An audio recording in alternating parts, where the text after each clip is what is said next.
Are you bored in GTA Online? Maybe you've run out of money, maybe you've already bought everything, or maybe you just feel like there's nothing left to do. Well, today I'll break it down into 3 levels of boredom and show you the best ways to make GTA Online fun again no matter where you're at.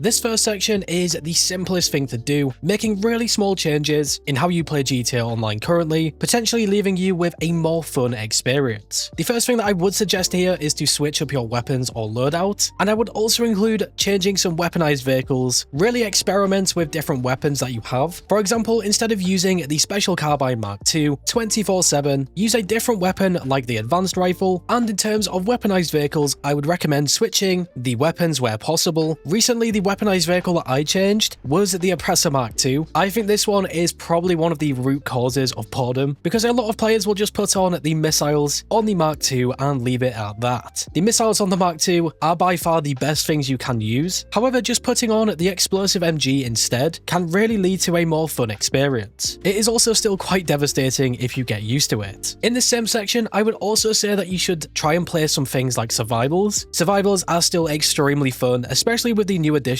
of the endless waves, a much more challenging experience overall, and on top of this, there is a ton of survivals to choose from. I also think this one ties really nicely into the first step, because you can just try out them different weapons in the survivals. Next up, experiment with cars you don't normally drive. In GTA Online, there is a bunch of different cars, and I am sure that your garages have a ton of vehicles that you don't normally use. Just driving things like the classic Sultan RS, or even just simply customizing one of these vehicles, either trying to make it look really goofy or as clean as possible, will automatically make the game feel less boring. I would also suggest in this part, just ditching things like the Oppressor Mark II, or really any flying vehicle, and instead just driving around the map, completing different missions, will also make the game feel a lot more fresh. I've been trying this recently and it does feel a lot better. Definitely give that a try if you are sick of using the Mark II. The last part of this first section will be to mess with game modes that you typically ignore. I know that the majority of players will just play the Chaos Breaker heist and continuously keep playing this. Obviously a really nice way to make cash, however it can get boring pretty fast. So just playing things like the Deadline adversary mode, or really just any adversary mode for that matter, the stunt races, and like we already mentioned, the survivals, will be a really nice way that you can break that routine of playing the same things over and over again. Maybe complete a Chaos Breaker heist so that you do not miss out on that money, and then load into a Deadline adversary mode or stunt race and have a more enjoyable experience.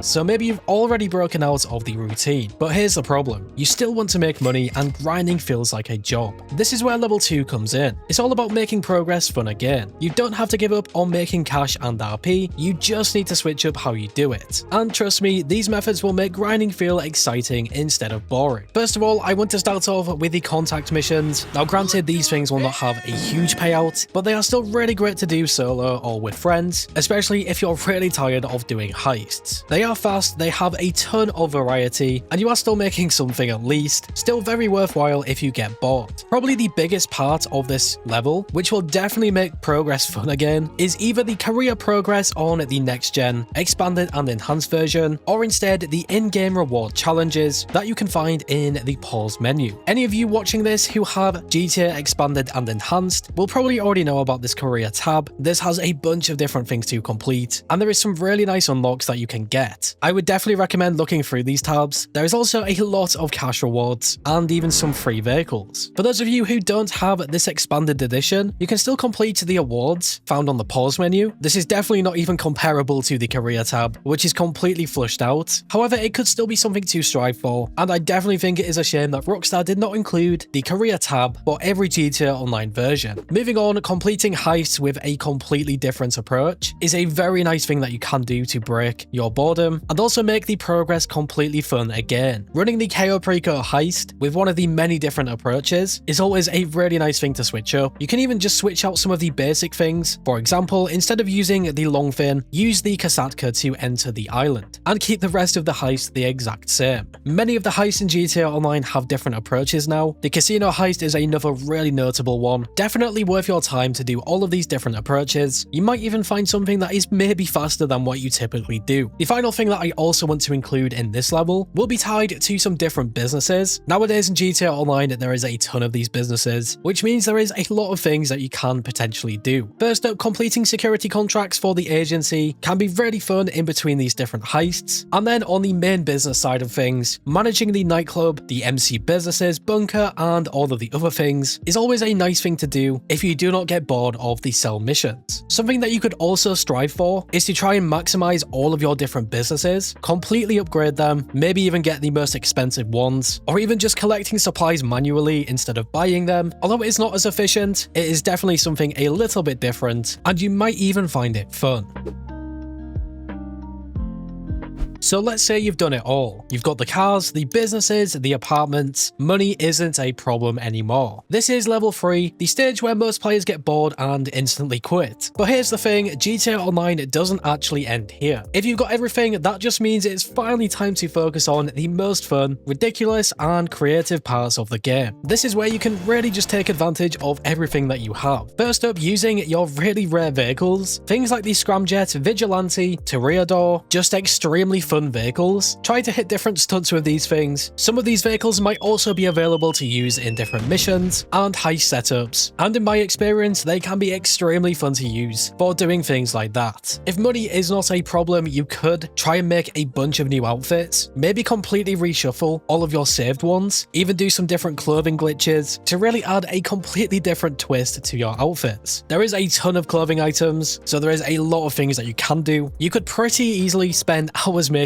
a new outfit, especially when some of the clothing glitches are involved. We did mention the heists earlier with changing the different setups and approaches, and for the player that has absolutely everything, you could go through all of the heists again, potentially complete the criminal mastermind challenge if you have not done that already. You could also go for speedrun attempts, which are also equally as challenging. Maybe you have one way of running the Cayo heist, and you believe you can get a really nice and fast time with this. You could even challenge your friends with it, and see who can complete it faster. Finally, I would say that using ramps, different planes across the game, or even cargo bobs, you could try and mess around and make your own stunts. Just remember, there is also things like the Rockstar Creator, so if you really wanted to, you could go in there and create something completely different. For this section, I would probably suggest messing around with the Rockstar Editor, maybe create something in the Rockstar Creator first, hit one of these really cool stunts, and make sure that you are recording it. You can then go back in the Rockstar Editor and honestly just mess around with it. I love using the Rockstar Editor when doing different heists. You can get some really cool camera angles, or even capture some really intense moments. Worth at least messing around with it. You might even surprise yourself and actually have fun doing it. The final thing that we have to wrap up this video is some honourable mentions. I think one of the main honourable mentions to make the game less boring would be trying to get as many properties as you can. Another thing that many players forget about is these mini sort of side activities. This will include the arm wrestling, golf, tennis, and darts. I think the big one that I mainly forgot here was the arm wrestling. I completely did not even realize this was still in the game, but if you really do get to that point of being extremely bored, doing these things could really help. I used to love playing darts. It's just really basic, and you could potentially find a lot of fun doing these things. And the final honorable mention for me at least will be just driving around the city aimlessly. Maybe use one of your best cars or fastest cars, or even bikes, and try to get as far as possible without crashing the car or bike. If you play some music when doing this, it can be super enjoyable sometimes. Maybe you are just waiting for a cooldown of something, and this will be a pretty nice way to kill some time. So yeah, that's 3 different ways to keep GTA Online fun depending on where you're at. Honestly, the game only feels boring if you stick to the same routine, so try mixing things up, but just remember there is only so much you can do, and boredom itself hits people in different ways. So what you find boring might not be boring to someone else. Let me know in the comments what you guys do to relieve your boredom in GTA Online. Maybe you have some completely different ways of coping with that. But yeah, if you guys went on to enjoy this video or it helped you out in some way, shape or form, make sure to leave a like. I always appreciate your support. And if you are new here and like what you see, subscribe and hit that bell icon to never miss a video. Finally guys, stay safe, thanks for watching, and I will catch you in the next one.